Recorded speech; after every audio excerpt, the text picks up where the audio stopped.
काशी पंडित सौरभ बनर्जी जी की दिनचर्या। हर सुबह गंगा में स्नान करने का महत्व। सनातन धर्म में गंगा स्नान का बेहद खास महत्व है।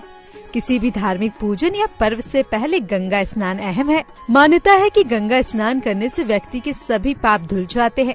लेकिन क्या आप जानते हैं कि गंगा स्नान से न केवल आध्यात्मिक लाभ मिलता है बल्कि इसके वैज्ञानिक फायदे भी है।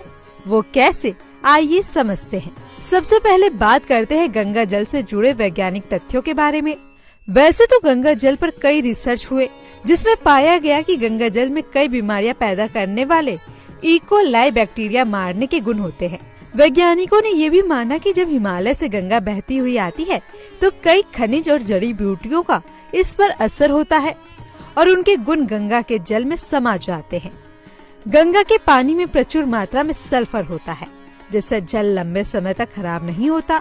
इसके साथ ही गंगा जल के पानी में हैजा, फ्लैग और मलेरिया जैसे रोगों के खतरनाक कीटाणु खत्म करने की ताकत होती है। अब बात करते हैं गंगा स्नान के धार्मिक महत्व की। माँ गंगा को मुक्तिदायिनी के रूप में जाना जाता है।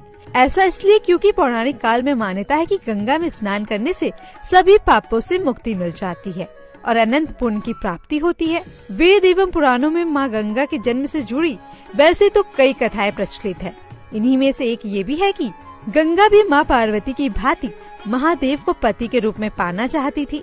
इसके लिए उन्होंने घोर तपस्या भी की। उनकी तपस्या से प्रसन्न होकर महादेव ने उन्हें अपने साथ रखने का वरदान दिया। वरदान के कारण जब माँ गंगा धरती पर अपने पूरे वेग के साथ आई तो जल प्रलय आ गया।